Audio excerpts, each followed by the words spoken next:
राम राम सा शक्ति और भक्ति री परिचायक चैत्रीय नवरात्रा रे चौथे दिन माता कुष्मांडा रे स्वरूप ने मारो कोटि कोटि प्रणाम। बाढ़ाणे और जयसाणे रे वासियों ने मारी घणे मानसू। राम राम।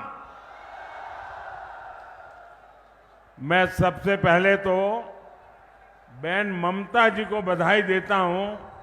इतना शानदार संचालन कर रही है आप, मैं बहुत अभिनंदन करता हूं आपका। आज नवरात्रि के पावन अवसर पर मुझे सिद्धों और शूरवीरों की धरती एक बार फिर आप सबके दर्शन करने का सौभाग्य मिला है।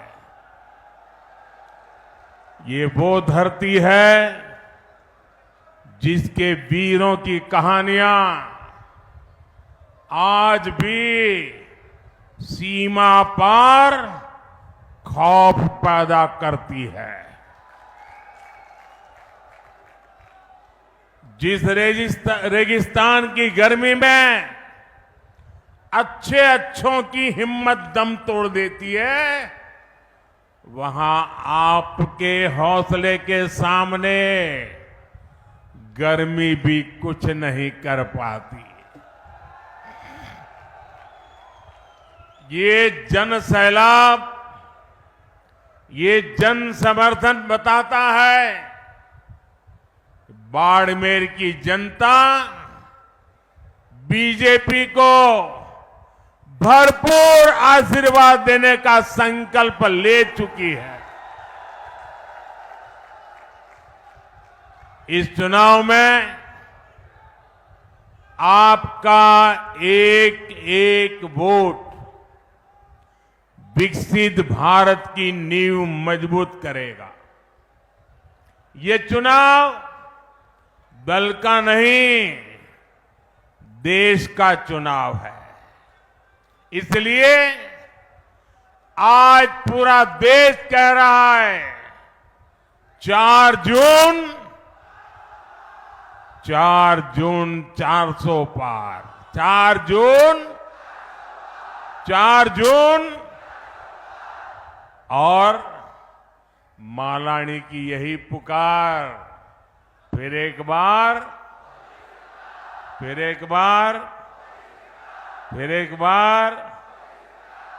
भाइयों और बहनों, बाड़मेर हमारी पार्टी के वरिष्ठ स्वर्गीय जसवंत सिंह जी का क्षेत्र है। यहां के लोगों ने हमेशा मुझे बोला है, मोदी जी आप देश के दुश्मनों को सबक सिखाओ, बाड़मेर जिताने की जिम्मेदारी हमारी। आप इस बार भी पहले से ज्यादा वोटों से बीजेपी को जिताएंगे, ये मेरा पक्का विश्वास है। साथियों, कांग्रेस पार्टी ने 5-6 दशक से ज्यादा देश पर हुकूमत की, लेकिन देश की कोई एक बड़ी समस्या ऐसी नहीं जिसका संपूर्ण समाधान कांग्रेस ने दिया हो। राजस्थान के लोगों से बेहतर इस बात को कौन जानेगा।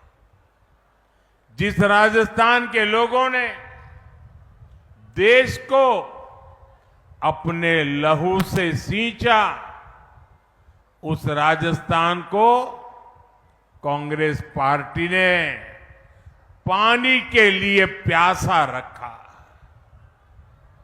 मेरी माताएं बहनें तपती गर्मी में रेतीले धोरों पर सिर पर घड़े रखकर कोस कोस चलकर पानी लेने जाती थी। हमारी बहनें यहां कहती थी, घी ढुले तो मारो कुछ न जासी, पानी ढुले मारो सब कुछ जासी। यानी पानी घी से भी ज्यादा मूल्यवान था। लेकिन 70 साल तक किसी ने इन माताओं बहनों की नहीं सुनी। जब आपने आपके बेटे मोदी को सेवा करने का मौका दिया, मैंने जल जीवन मिशन शुरू करके इस त्रासदी को खत्म करने का बीड़ा उठाया। जल जीवन मिशन से हमने राजस्थान के 50 लाख घरों तक पानी पहुंचाया है। लेकिन जितने दिन राजस्थान में कांग्रेस सरकार रही, उसने जल जीवन मिशन में भी जमकर भ्रष्टाचार किया। कांग्रेस ने राजस्थान तक पानी लाने के लिए ईआरसीपी परियोजना भी पूरी नहीं होने दी। वहीं हमारे भजनलाल शर्मा जी की सरकार ने 100 दिन के भीतर ही ईआरसीपी परियोजना को पास करवाया है। हरियाणा से पानी का समझौता भी हो गया है और हम लोग तो चाहे राजस्थान हो या चाहे गुजरात हो, हम लोग तो लाखा बंजारा को अपना आदर्श मानने वाले लोग हैं। हमारा संकल्प है कि हम राजस्थान के हर घर तक पानी पहुंचाए। साथियों, कांग्रेस की सोच ही विकास विरोधी है। ये लोग देश के सीमावर्ती गांवों को देश के आखिरी गांव कहते हैं। ये लोग सीमावर्ती जिलों को, वहां गांवों को जानबूझकर विकास से वंचित रखते थे। और आप हैरान हो जाएंगे, क्यों रखते थे, क्या तर्क देते थे? ऑफिशियली बताते थे। वो कहते थे कि सीमा के पास विकास होगा तो दुश्मन देश के भीतर आकर कब्जा करने की संभावना बढ़ जाएगी। ये शर्म की बात है कि नहीं भाई? क्या हम इतने बुद्धिल हैं कि हम बढ़िया रास्ते बनाए तो दुश्मन उस पर चढ़ जाएगा? क्या बात करते हो? शर्म आनी चाहिए आपको। आप मुझे बताइए, किस दुश्मन के कलेजे में इतनी हिम्मत है कि वो बाड़मेर की सीमा में घुसकर कब्जा करने की सोचे?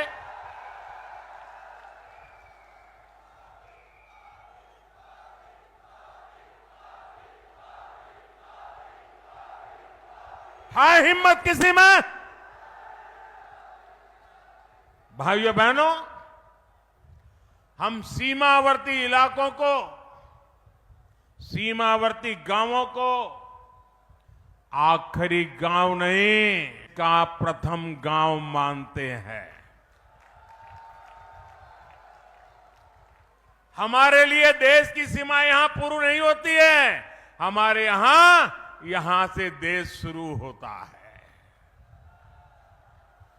आज अगर देश में 4 करोड़ गरीबों को पीएम आवास मिले हैं, तो मेरे बाड़मेर को भी 2.25 लाख गरीबों को पक्के आवास का लाभ मिला है।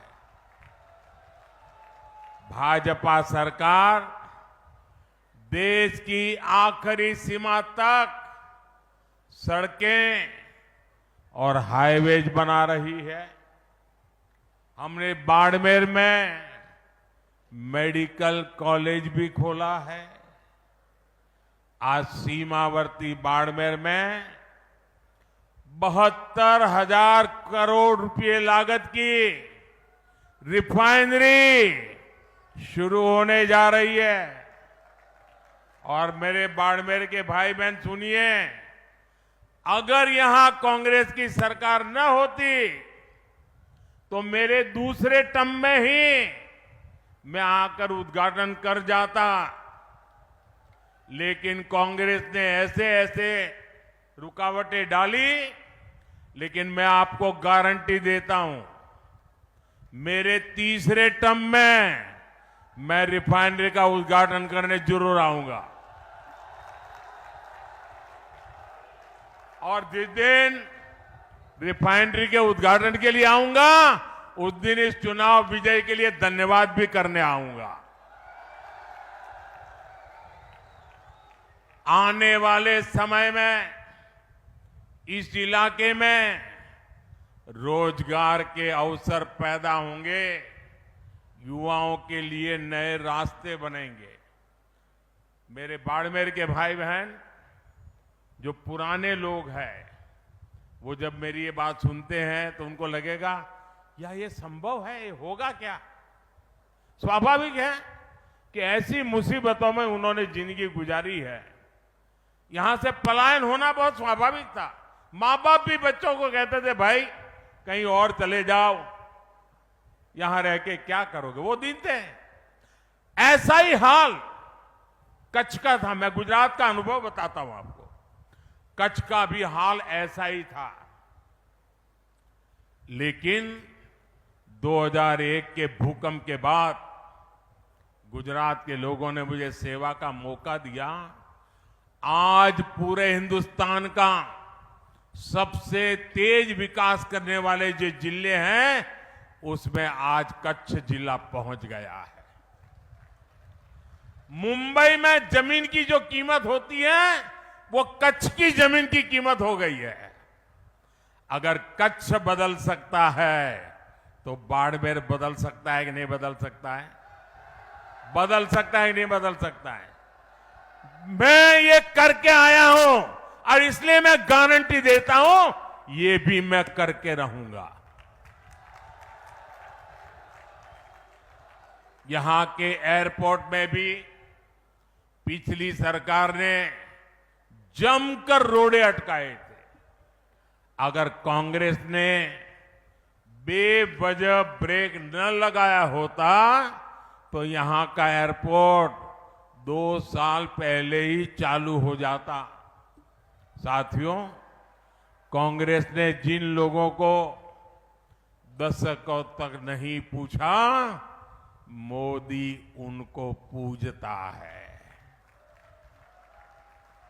हमारे आदिवासी समाज के बच्चे आगे बढ़े, इसके लिए हम एकलव्य मॉडल आवासीय स्कूल खोल रहे हैं।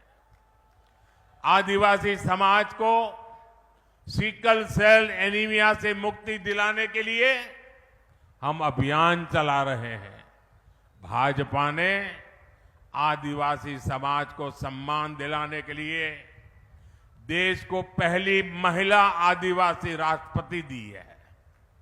हमारे गांव ढाणियों की महिलाएं, मेघवाल समाज, लंगा, मंगणियार समाज के लोग पीढ़ियों से हस्तकला का काम करते आए हैं। भाजपा ने पहली बार उन्हें आगे बढ़ाने के लिए पीएम विश्वकर्मा योजना शुरू की है। अपनी मेहनत से रेत में भी फसल उगाने वाले यहां के किसानों को भी कभी किसी ने नहीं सराहा। आज हम किसानों के सीधे उनके खातों में पीएम किसान सम्मान निधि भेज रहे हैं।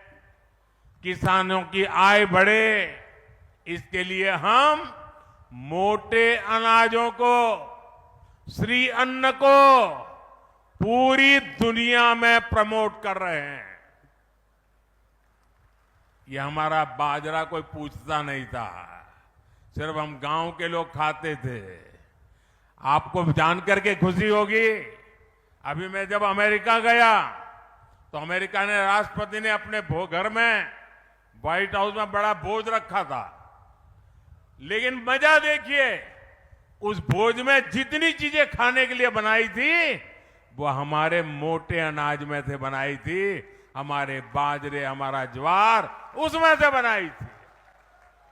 दुनिया में जो मेरा छोटा किसान पानी के अभाव में खेती करता है, मोटा अनाज पैदा करता है, मैंने दुनिया को समझाया है ये मामूली अनाज नहीं है, ये सुपर फूड है, सुपर फूड। आपकी सेहत के लिए उत्तम फूड है। और मैं दुनिया में आपके किसानों के द्वारा बनाई ये बाजरा ज्वार दुनिया में बेच रहा हूं। दोस्तों, मूंग का समर्थन मूल्य भी आज जितना है उतना कभी नहीं था। मोदी आपके सुख दुख में आपके साथ है, क्योंकि आपके सपने ही मेरे संकल्प है। साथियों, एससी, एसटी, ओबीसी भाइयों और बहनों के साथ दशकों तक भेदभाव करने वाली कांग्रेस आजकल एक पुरानी रिकॉर्ड बजा रही है। जब भी चुनाव आता है, संविधान के नाम पर झूठ बोलना ये इंडिया अलायंस के सब साथियों की फैशन बन गई है। वो कांग्रेस जिसने बाबा साहब के जीते जी उन्हें चुनाव हरवाया, जिसने बाबा साहब को भारत रत्न नहीं मिलने दिया, वो कांग्रेस जिसने देश में आपातकाल लगाकर संविधान को खत्म करने की कोशिश की, आज वो मोदी को गाली देने के लिए संविधान के नाम पर झूठ की आड़ ले रही है। ये मोदी है जिसने देश में पहली बार संविधान दिवस मनाना शुरू किया। ये कांग्रेस वालों ने संविधान दिवस मनाने का विरोध किया था। पार्लियामेंट में भाषण है उनका। क्या बाबा साहब का ये अपमान है कि नहीं है? संविधान का अपमान है कि नहीं है? इतना ही नहीं, ये मोदी है जिसने बाबा साहब से जुड़े पंच तीर्थों का विकास किया। इसलिए बाबा साहब और संविधान का अपमान करने वाले कांग्रेस और इंडिया अलायंस के झूठों से, उनकी गपबाजी से सावधान रहने की जरूरत है।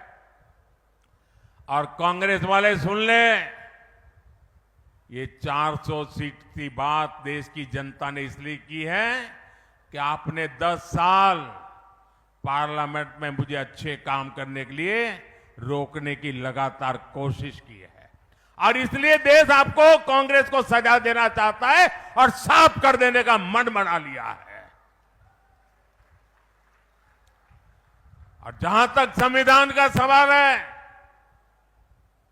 आप मान के चलिए और मोदी के शब्द लिख के रखिए, बाबा साहब आंबेडकर खुद आ जाए तो भी संविधान खत्म नहीं कर सकते हैं। ये हमारा संविधान सरकार के लिए गीता है, रामायण है, महाभारत है, बाइबल है, कुरान है, ये सब कुछ हमारे लिए हमारा संविधान है। साथियों, भारत के खिलाफ ये इंडिया अलायंस वाले कितनी नफरत से भरे हुए हैं ये इनके मैनिफेस्टो में भी नजर आता है। कांग्रेस के मैनिफेस्टो में तो बंटवारे की गुनहगार मुस्लिम लीग की छाप नजर आती है। अब इंडी अलायंस में शामिल एक और दल ने देश के खिलाफ बहुत खतरनाक ऐलान किया है। उन्होंने अपने मैनिफेस्टो में लिखा है, जिस पोखरण की धरती ने भारत को परमाणु शक्ति से संपन्न किया, अब इंडी अलायंस का कहना है कि हम भारत के परमाणु हथियार नष्ट कर देंगे, दरिया में डुबो देंगे।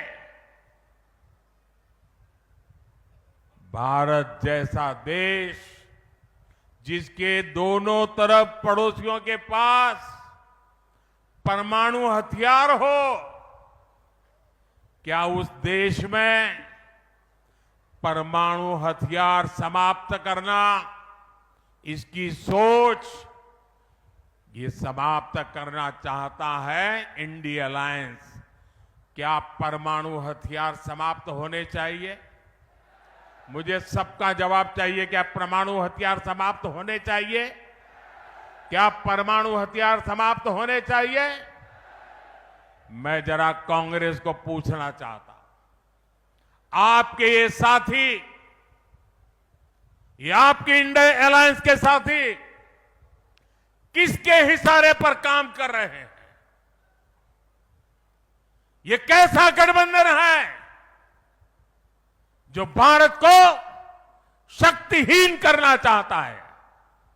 आखिर किसके दबाव में आपका ये गठबंधन हमारे परमाणु ताकत को समाप्त करना चाहता है?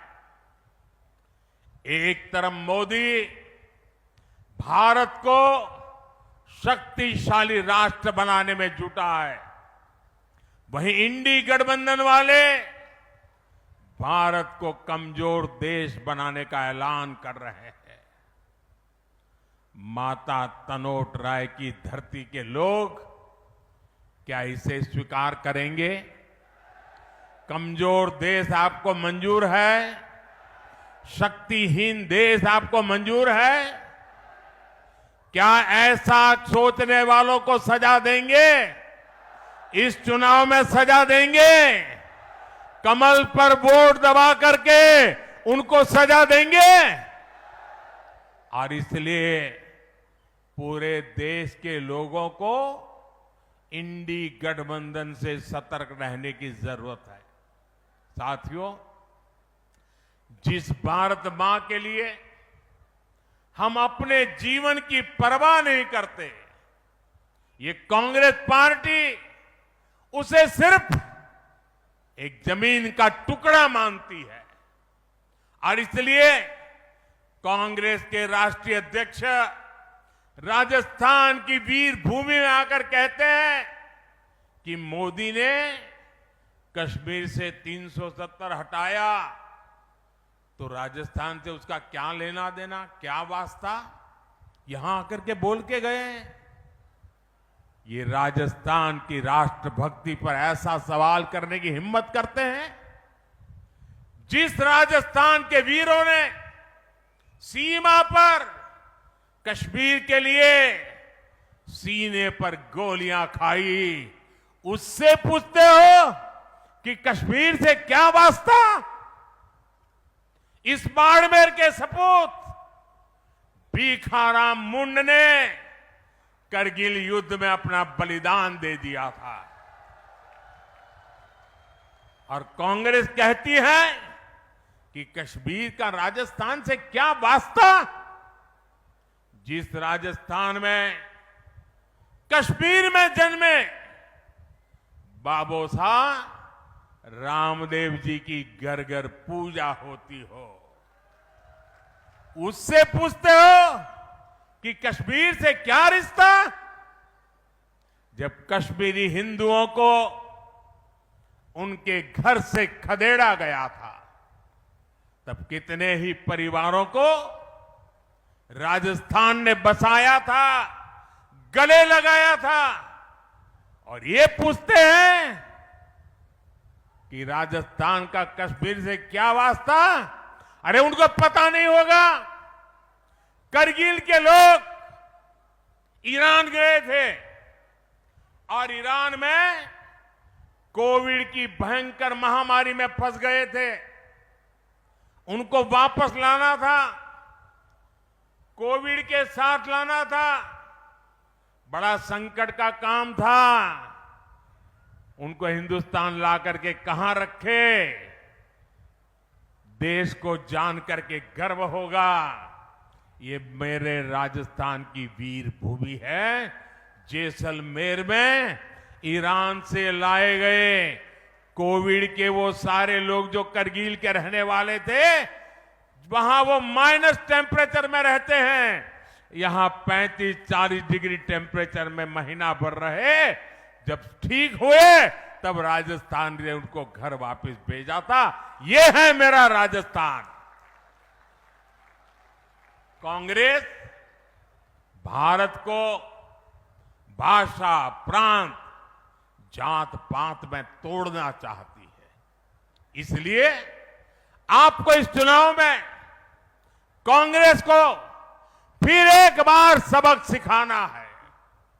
साथियों, कांग्रेस हर उस काम का विरोध करती है जो देश हित में होता है।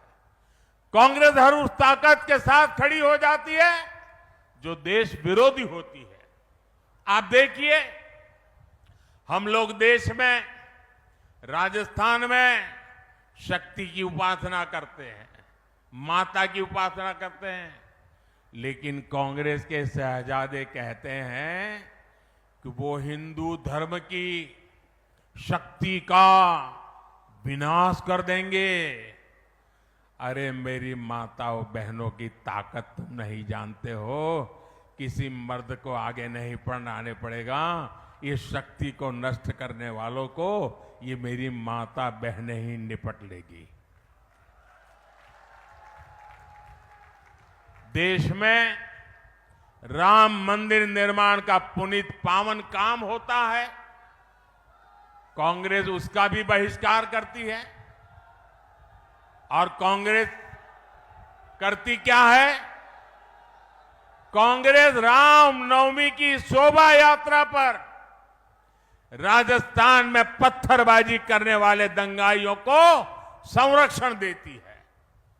देश पे घुसपैठी आते हैं तो कांग्रेस उनका स्वागत करती है, लेकिन भारत विभाजन का विरोध करने वाले हमारे दलित और सिख भाई बहनों को नागरिकता देने वाले सीएए का ये विरोध करते हैं। मैं आपसे पूछता हूं, क्या कांग्रेस एक भी सीट राजस्थान से जीतने की हकदार है क्या? हकदार है क्या? एक भी सीट बचनी चाहिए क्या उनकी? इस बार तो उनकी सीटों की जमानत जानी चाहिए भाइयों। जाएगी? साफ कर दीजिए उनको, ये सुधरेंगे नहीं। साथियों, 26 अप्रैल को राजस्थान और देश के भविष्य के लिए एक बहुत बड़ा दिन है, और मैं रिफाइनरी के उद्घाटन के लिए जब आऊंगा तब आपको मैं याद कराऊंगा कि इसका महत्व क्या है।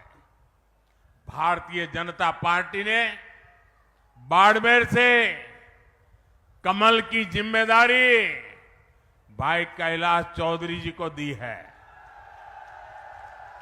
इसलिए आपको मोदी की गारंटी पर भरोसा करते हुए कमल पर बटन दबाने के लिए प्रार्थना करने आया हूं, आपके आशीर्वाद लेने आया हूं। मेरी माताएं बहनों के आशीर्वाद, मेरे नौजवानों के आशीर्वाद, मेरे बुजुर्गों के आशीर्वाद, धानी धानी मेरे किसान भाई बहनों के आशीर्वाद, यही मेरी ऊर्जा है, यही मेरी ताकत है। चाहे जितनी गर्मी हो, 26 अप्रैल को सुबह सुबह ही कमल का फूल खिलना चाहिए। खिलेगा? और इसलिए मेरा अनुरोध है, पहले मतदान फिर जलपान, पहले मतदान फिर अच्छा, मेरा एक और काम करोगे? जरा हाथ ऊपर करके बताइए, करोगे? सबके सब करोगे? माताएं बहनें भी करेगी? देखिए, पहले तो मैं राजस्थान में बहुत घूमा हूं, सब दूर जाता था, संगठन का काम करता था, इन सबके साथ कंधे से कंधा मिलाकर के काम किया है। लेकिन अब आपने इतना काम दिया है कि मैं सब जगह पे जा नहीं सकता हूं। तो मेरा एक काम करोगे? घर घर जाकर बताइएगा कि अपने मोदी बाड़मेर आए थे और मोदी ने आपको प्रणाम कहा है। मेरा प्रणाम पहुंचा दोगे? हर परिवार में मेरा प्रणाम पहुंचाओगे? हर माता बहन को मेरा प्रणाम पहुंचाओगे? हर बुजुर्ग को मेरा प्रणाम पहुंचाओगे? जब इन सबको मेरा प्रणाम पहुंचेगा ना, तो वो मन से मुझे आशीर्वाद देंगे और वो आशीर्वाद मुझे ऐसी ताकत देगा कि विकसित भारत का सपना पूरा करने के लिए मैं अपनी पूरी ऊर्जा लगा दूं। मेरे साथ बोलिए, भारत माता की, भारत माता की, भारत माता की। बहुत बहुत धन्यवाद।